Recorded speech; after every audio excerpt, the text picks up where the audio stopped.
world's largest automobile transporter, a ship that takes global vehicle logistics to a whole new level. 200 meters long, 36 meters wide. But the major attraction is actually behind the steel hull. A gigantic cargo area, in total over 71,000 square meters. Enough room for 8,500 cars. An extraordinary number, but still not the biggest challenge for all those involved. They are embarking on a journey covering 28,000 kilometers, from Antwerp navigating around Germany, England, France, and Spain, and then out onto the expanse of the Atlantic Ocean.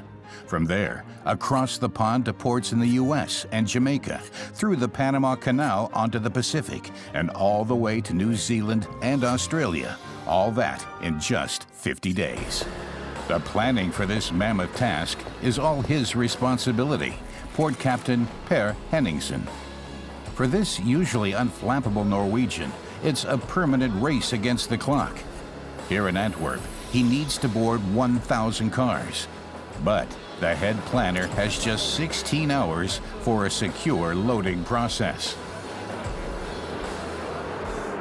All the time you have a challenge to try to get, because you have, on a regular vessel, you will have 3, 4, 5 hatches, which you can eventually plan in. Here, everything has to come through the same door. But before anything is put on the ship, the massive cargo has to be cleared from the parking lot. A job for 20 on-site port workers known as stevedores. They're the ones that will pick up each and every one of the 1,000 cars. First, there's a check-in using a scanning system. Each scanned automobile is registered and then ready for the mega transport. Only then will it be allowed on board to become one more car on what is the largest floating parking lot in the world. Each vehicle is assigned a specific parking spot, but to do that is anything but simple. The Trapper has 14 cargo decks, which are configured into loading zones by the port captain. Each zone represents a port, at which the ship will load and unload vehicles. The concept is, the farther the destination port, the farther back the loading zone. Sounds logical enough. However, there is one small problem. Per has to maximize the use of the area, while at the same time making sure the loading zones are freely accessible. Otherwise, with last-minute changes of plan, there's a risk of the worst-case scenario, which would involve reparking hundreds of cars in a confined space against the clock. They refer to it as shifting. It's extremely time-consuming, and time is the last thing Per has to spare. Only 16 hours for 1,000 cars. With less than 1 minute allowed per car, completing his task without making any mistake is virtually impossible. Myself, I have loaded hundreds of vessels, but I think I can only count of 2 hands, the ones which have been 100% full without any shifting. The most common problems? Last-minute new orders that suddenly increase the number of vehicles, or mistakes in the initial numbers. The result is that there is not enough room in the loading zones.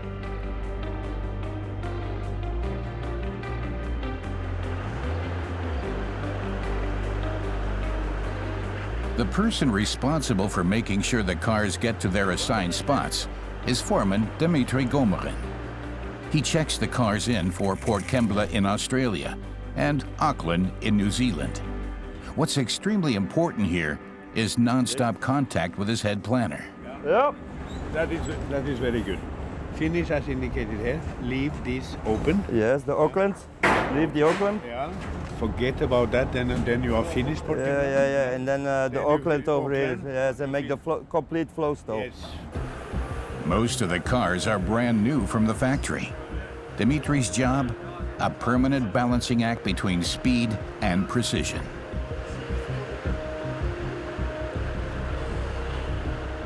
Just a little bit more. Enough. The time pressure is immense, but the space in the zones is limited. Despite this, potential dents are not Dimitri's biggest worry. What the worst thing is can happen, somebody gets hurt, somebody gets in between. The lashing crew is over here and we don't check each other out. Throughout the parking process, the lashing crew secures every car with special straps. They attach the straps to lashing hooks or car rims at the front and back of the car and to holes in the deck. This is designed to keep the valuable freight from rocking during the ocean passage, and in the worst case, coming loose to create a floating motorway pileup.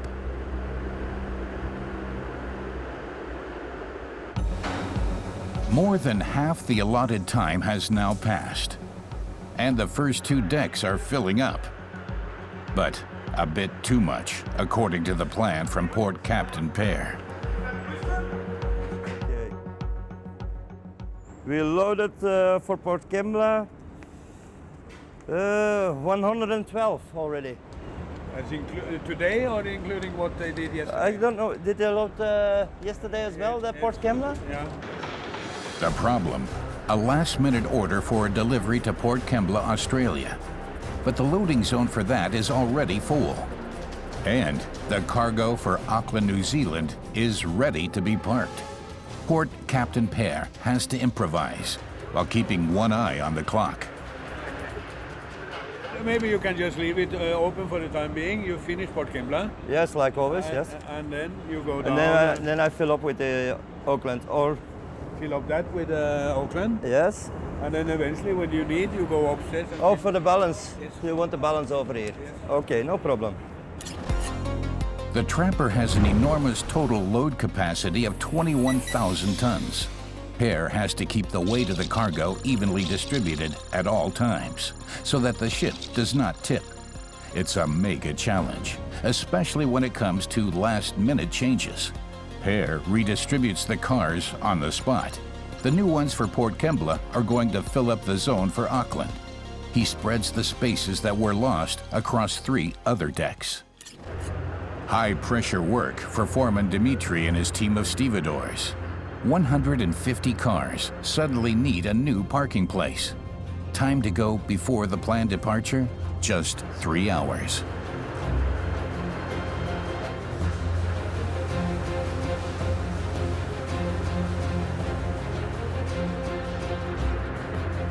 But things look good.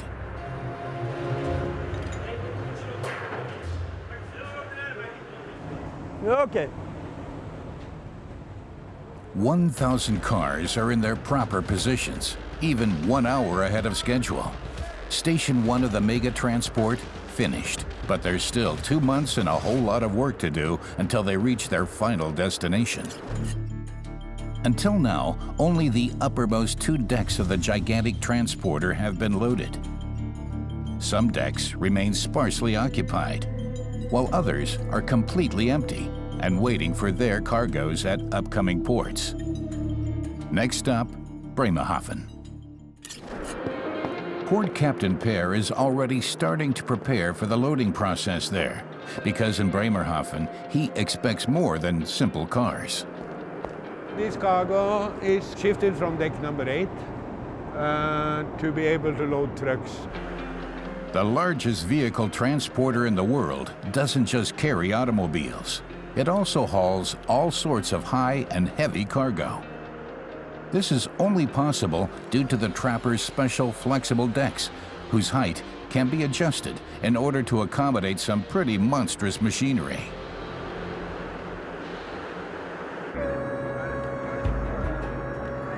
The next morning, the crew prepares for departure on the bridge. Just one last technical step remains, raising the huge ramp.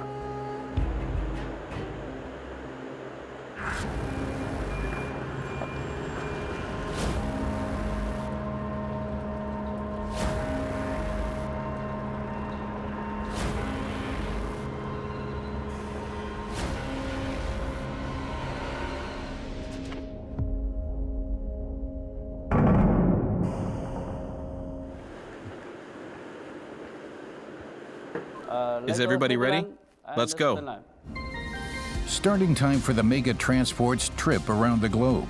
The Trapper has to make it to Australia and New Zealand in just 49 days.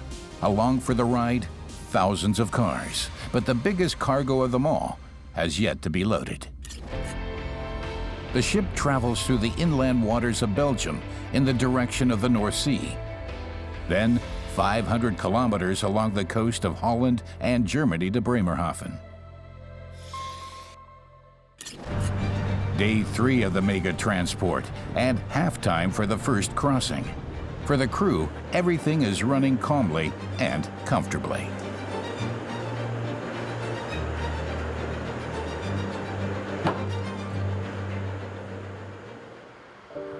But one man has been racking his brain for hours. Head planner Per has to distribute every car and every high and heavy unit properly across the cargo space. What is the main thing with this is to keep everything open so that you are not stuck. The problem? He still doesn't know exactly what to expect, and one order in particular has him worrying more than usual. We are eventually going to load some interesting things, which is said to be a trailer, said to be 7.5 meter wide, too high to pass, so they have to go on high space. I'm actually anxious to what it is. Per doesn't have any information about the height of this mysterious object, but he will plan, prepare, persist, and succeed like he always does. Day 4, arrival in Bremerhaven, the biggest parking lot in the world. Over an area of 240 hectares, there's room for 95,000 cars. Bremerhaven is considered the most important trade hub for automobiles in Europe. The port handles 2.2 million vehicles every year. 2,000 of those are now going on a journey around the world. For our Mega Transport, that's child's play, because the other things waiting here include tractors, giant construction machines, and trucks. In short, this cargo is hard to work, high and heavy, a triple whammy for Per. And yet, there's again just 16 hours to complete the job. The fact that any oversized colossus can even think about taking a ride on the Trapper is based on two factors. First, the 12-meter wide and 6.5-meter high loading hatch. Second, the ramp. Load-bearing capacity 375 tons, the weight of 75 full-grown elephants. The additionally heightened high and heavy area is just behind the gate. Even the largest machinery can pass through unscathed. What's more, 5 of the 14 decks are movable and can be adjusted in height. Not to mention their respective ramps. The result? A total of 18,195 square meters of space for high and heavy cargo. And that's exactly what's happening on Deck 8. Whenever there are technical adjustments to be made to the cargo area, everything responds to his command. Chief Officer Vang Chung-Wen. His job, to make sure that several large trucks can fit in here.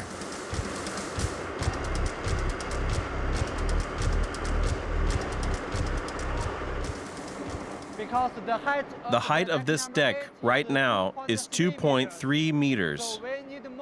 That's not enough. We need 4.2 meters to load the high and heavy cargo here.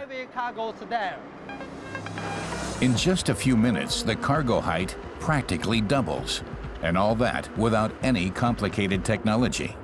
Vang and his crew push up each of the deck panels using a simple hoist.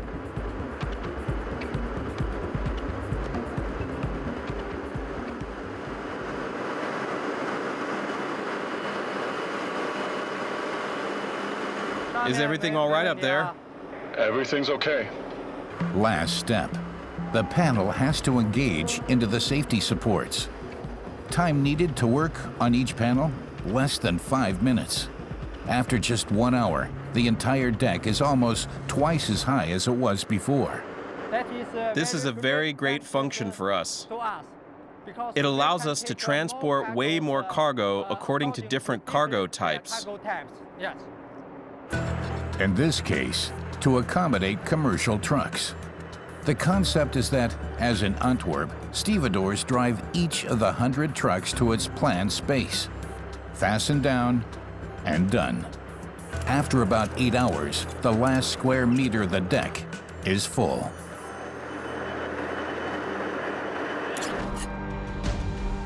At the same time, the other decks from above are filling up with cars.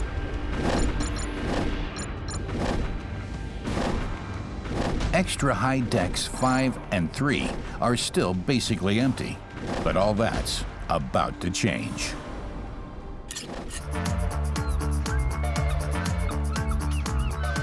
Time for the really massive freight, like this 21-ton screening machine.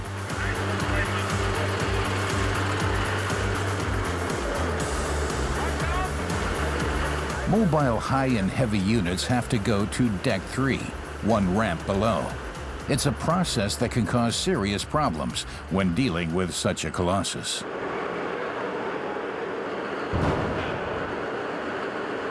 It's down. For the workers, it's a catastrophe. There isn't just the fear that the valuable cargo could be damaged. The huge agricultural machine is now blocking the only access to the deck. This will test Per and his team to their limits.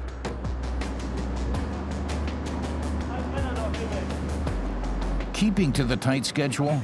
Seriously endangered at this point. For Marshaller Brian Furster and his co-workers, every second counts. The back end is sitting a little bit too low. This makes it hard for us to push it over. Of course we try our best, but if it won't work, it might need to be shifted on an upper deck. But it's already full on top. Brian could move the other high and heavy units to make room for the giant, but that's going to take too much time. The alternative plan? Use rubber mats to remove the machine from the ramp without damaging it.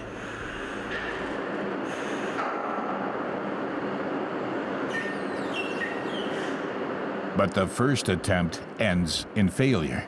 The center of gravity at the rear end is too low.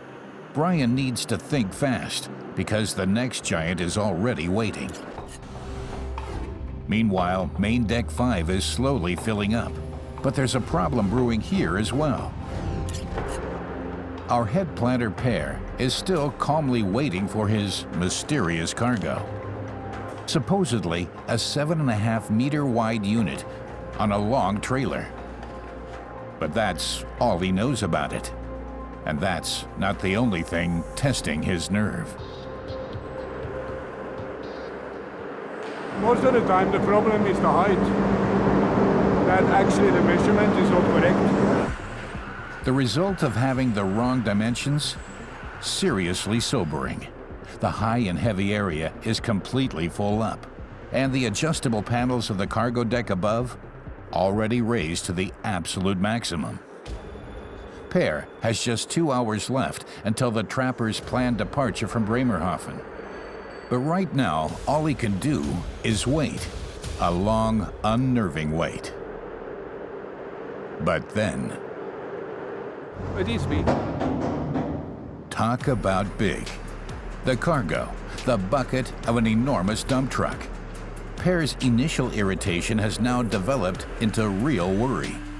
Will this monster even fit on the ship?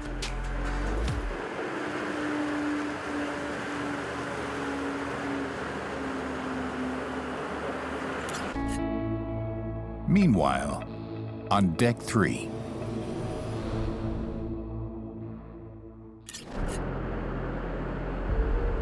The huge screener is still blocking the only way down. Marshaller Brian and his team have to get the 20-ton Colossus off the ramp as quickly as possible. They use wooden slats to prop up the machine. This should keep the low rear end from scraping across the floor. So, I hope it works now.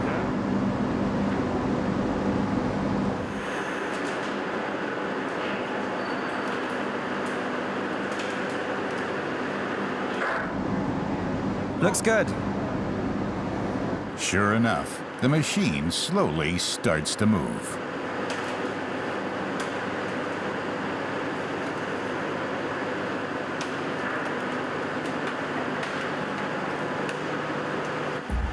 Perhaps not the most elegant solution, but effective. The high and heavy unit arrives in the cargo area undamaged, to the great relief of Marshal O'Brien. Well, we're satisfied that it worked, right?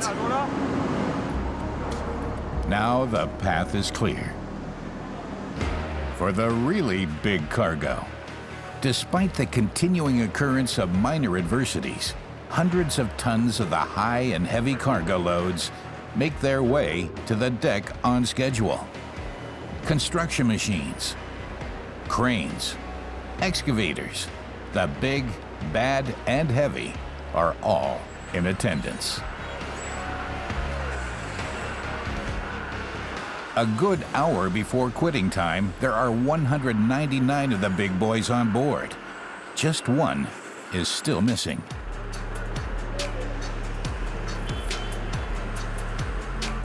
The oversized dump truck bucket throws everyone into a major concern. It's totally unclear as to whether the unit will even fit on the deck at all, especially given its height. Raising the cargo area is highly problematic because, at the moment, the decks above it are all full. The worst case scenario, you would have to discharge maybe 200-300 cars to be able to lift the pedal. It would be a monumental effort, which is no longer achievable. At least not in the time they have left, which is about an hour before the mega transport's scheduled departure.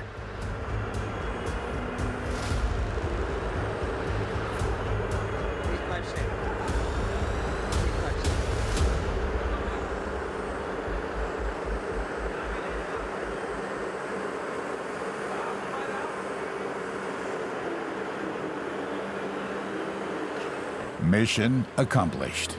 The height is not a problem. Even the length and width fit exactly into position. Head planner pair breathes a sigh of relief. Finally. This is good. This is what you've been waiting for the whole day, eh? So it's really nice. You know that it will fit. And I have loaded so many of these things, but still it is the heart is running. And that, even after 30 years of experience on the job. In just one day, Per and his stevedores have loaded 2,000 new vehicles, plus 200 high and heavy units. But the longest and heaviest part of the mega transport is yet to come.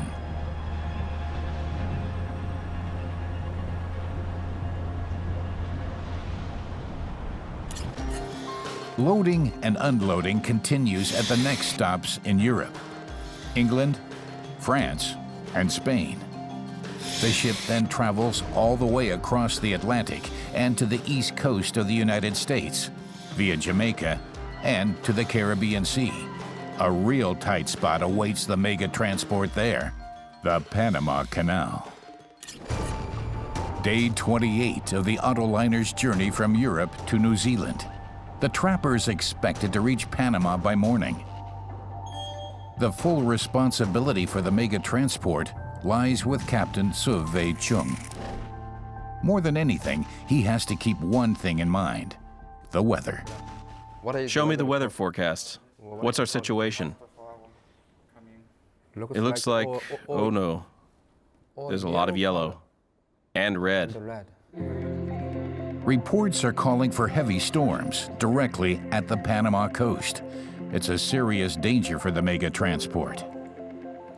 If we encounter bad weather, the ship will start rolling and pitching too much. This means first that we cannot speed up and lose time, But also second, we are afraid of our cargo that could start moving. And, in the worst case, major damage. Avoiding it is all in the hands of First Officer He Zu-yong. No pressure. Make sure that every car is lashed down properly. Otherwise, fasten them. But be careful. Those are new cars. No scratches, all right? The cargo below is worth several hundred million euros, which is why checking that it is secure has top priority, especially since storms have been forecast.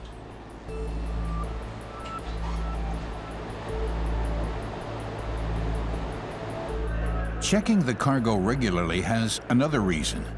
During the course of the journey, vibrations in the ship cause the lashings to loosen.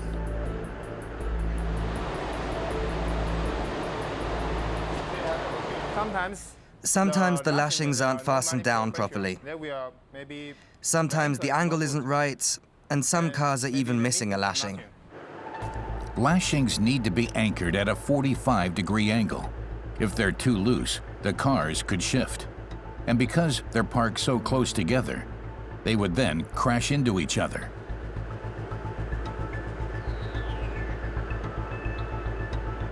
For this job, one thing is more important than anything else for He and his crew: a very keen eye. Cadet, do that again. This is still not the right angle. Fasten it properly. Perfect lashing tension is an absolute necessity. If any damage occurs to the cargo, it's the trapper crew that will bear the responsibility. Even in normal conditions, the crew has to check and, if required, tighten the lashings every 3 days. No exceptions accepted.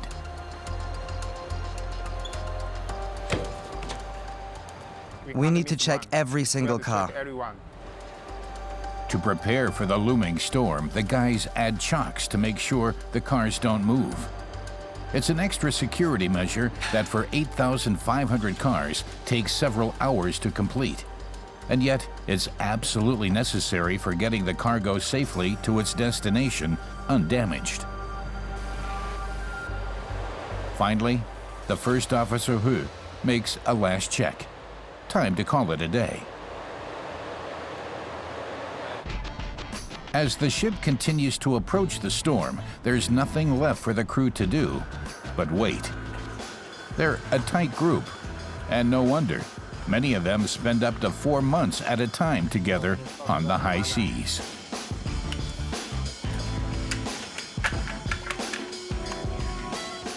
Where's my card? I don't have it. Oh, crap. Most of the crew members see each other more than they see their own families. It's a tough break and a major challenge.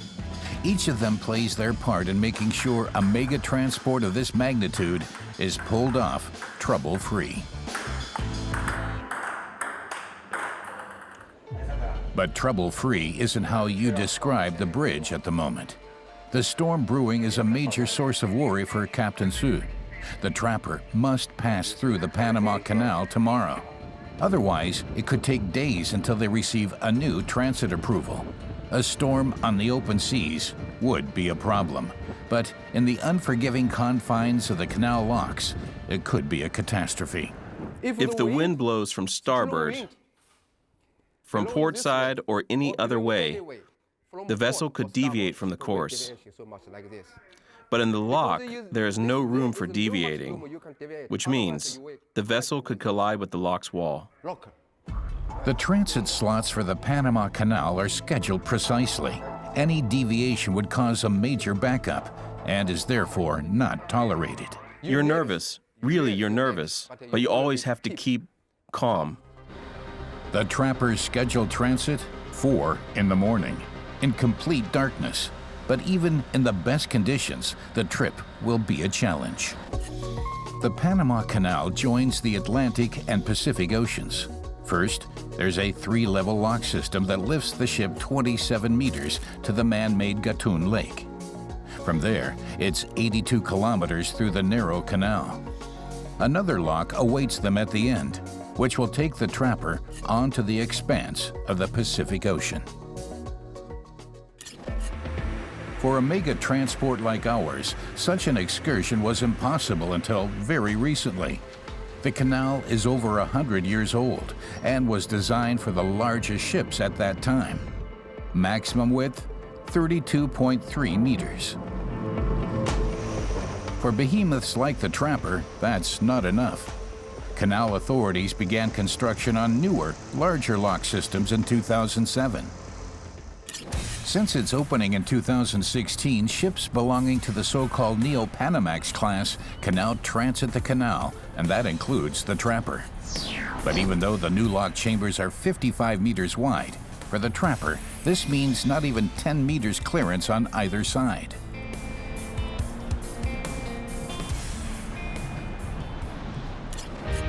And in the dark, no less.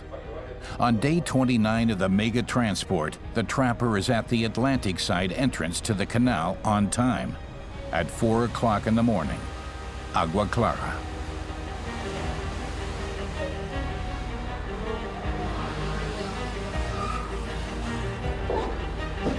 To manage the lock chambers, the crew now has local support. Harbor pilot Robert L. Schnack and his team are specialized in guiding oversized transport vessels safely through the locks. And it works like this. The man-made Panama Canal is 27 meters above sea level. To get the mega transport up this high, it uses 3 lock chambers, like steps. When the ship gets to the first chamber, the chamber is pumped full of water to raise the Trapper up by 9 meters. The process is repeated for a second and third time, each raising the ship by 9 meters. The difficulty? The captain and pilot need to position the ship perfectly in the middle of the lock chamber. Because during the pumping process, the engine must be stopped, which means there's no chance to make corrections. Here we go. Chamber 1 of 3. The challenge is maneuvering the vessel straight through. In order to steer the course on the high seas, the Trapper uses an automatic steering system. But while going through the locks, the ship has to be maneuvered manually, as required by law. For the entire duration of the canal transit, the pilot gives the orders to the captain. But Captain Se still has the last word. Starboard 10, please. Starboard 10. Got starboard 20. Starboard 20. Each command decides whether the ship will keep its course or crash into the wall.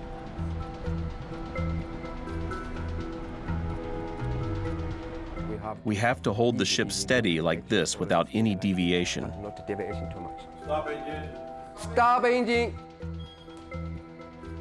At least we are lucky there is no wind. The predicted bad weather has not arrived. After 30 minutes, the Trapper is in the first lock chamber, but there is still a palpable tension on the bridge. Mr. Pilot, if we can pick up the slack on the steering, not yet now. Let's wait until the starboard side is ready and then And we'll synchronize to heavy. Thank you. Now, the engine is stopped, and Captain Se's hands are tied. Dock workers secure the ship with ropes so that it doesn't move during the pumping process. And then, off we go.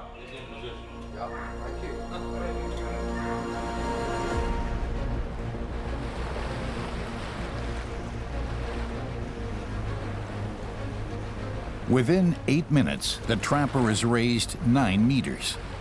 Now the path is clear to chamber number 2.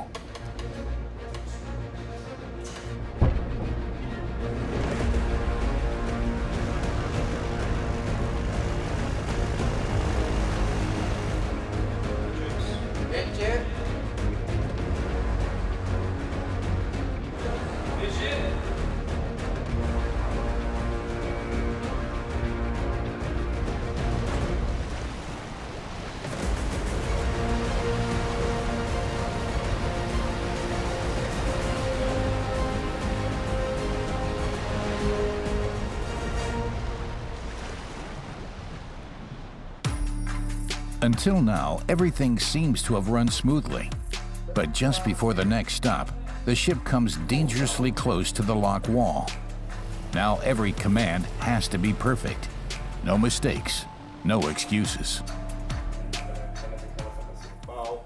Half to starboard. No. Starboard 20. Midship. Fortunately, that slip of the tongue, quickly corrected, went unpunished.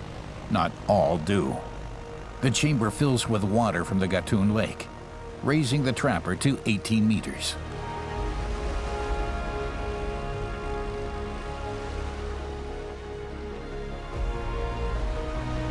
"30 to 40 ships pass through the locks every day. This requires the services of almost 300 pilots. They get additional support from 36 tugboats, which help the ships to keep the tight course. It's a major effort, and therefore a major expense. The cost of a single passage for a mega transport like ours? Up to 400,000 euros.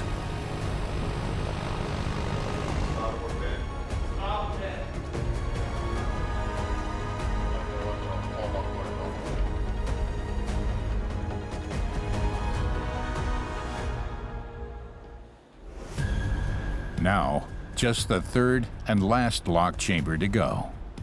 Once again, for the captain and pilot, this takes razor-sharp concentration.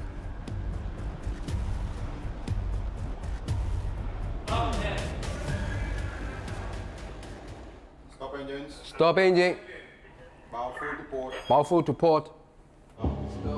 While the lock system pumps the trapper up one last time, the pilot and captain have the time to focus on one final and most important task: guiding the 200-meter-long mega transport out of the narrow lock system and into the canal unscathed.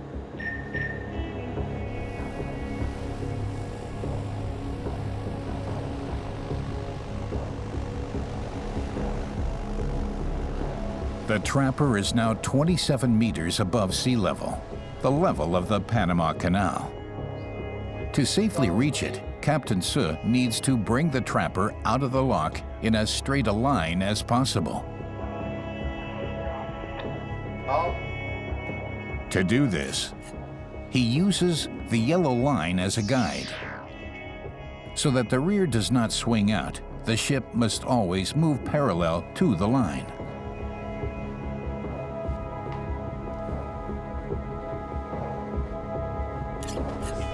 On command from captain and pilot, the tugboats pull the monster through. But halfway out, what happens is this. Do you see the ship is now very close to this critical point? Now we have to bow half starboard. Port 20. Port 20. Less than 2 meters separate the trapper from the solid stone wall. You see? No, easy to indicate. Easy to indicate. Chips. Midship.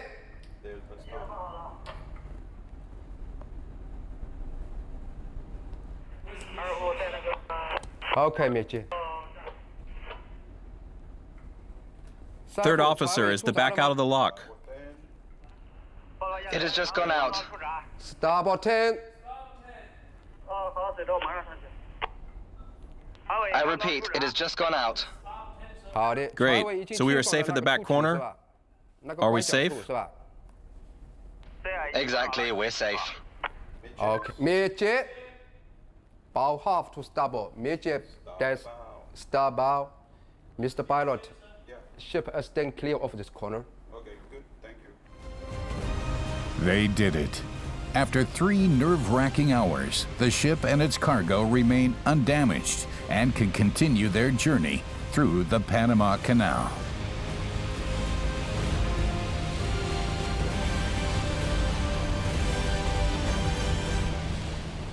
Captain, now Okay. we're gonna let go the tugs. Let go the tug phone off. We're clear Okay. from the lock, so Okay.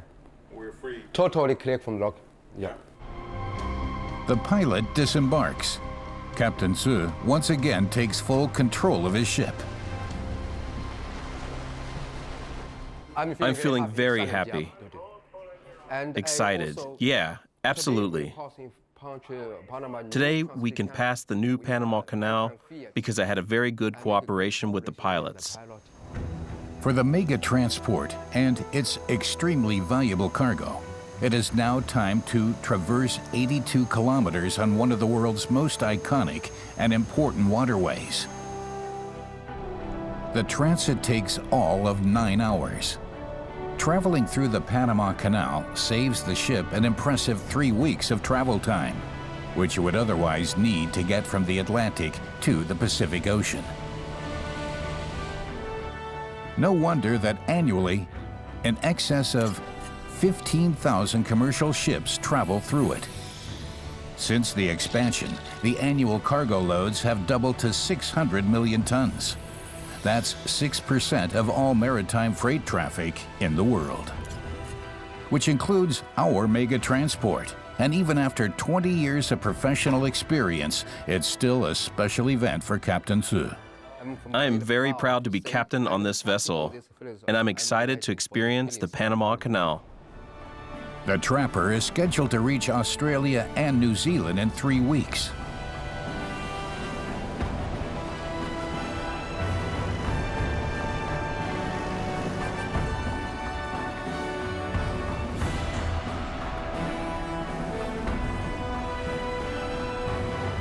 But to continue the journey, the ship still has to reach the level of the Pacific Ocean.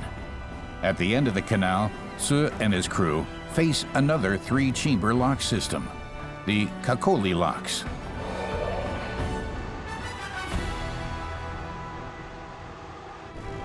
The task, lower the ship by 27 meters. Instead of stepping up, now we step down. Based on the experience from this morning, it should be no problem. And after an extremely eventful day, the Trapper is one step closer to its goal. Now, it's plain sailing non-stop across the mighty Pacific, all the way to Auckland. The trip will last for a total of 21 more days, until the Trapper finally reaches New Zealand. 49 days have passed since the Autoliner started in Antwerp. The mega transport is set to reach the other side of the world tomorrow. But there is still one final inspection. And no, it doesn't involve technical issues.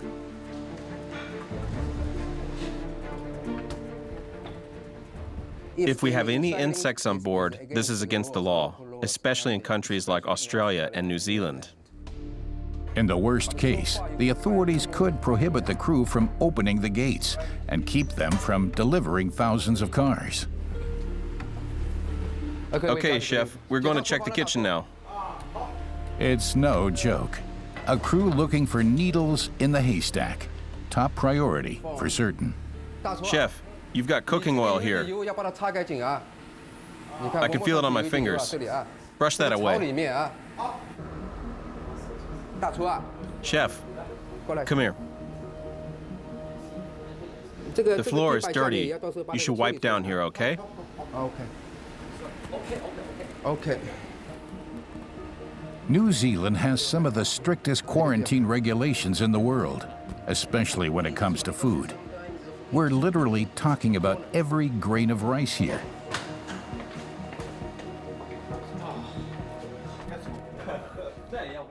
Chef, where's the rice? Over here. Where did you load it? In Bremerhaven. Okay, then it's still good. Keep going. Despite some criticism about the cook's cleanliness, the official food inspectors are satisfied in the end. Good job. Well done. Good job. Okay, next. Now everything is ready for the mega transport's final chapter.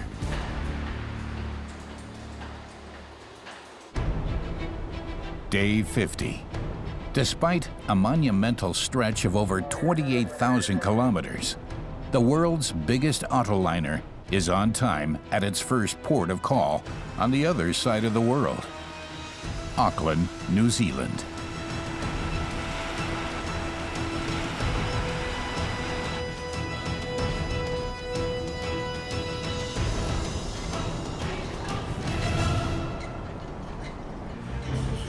thousands of new cars and hundreds of the high and heavies will find their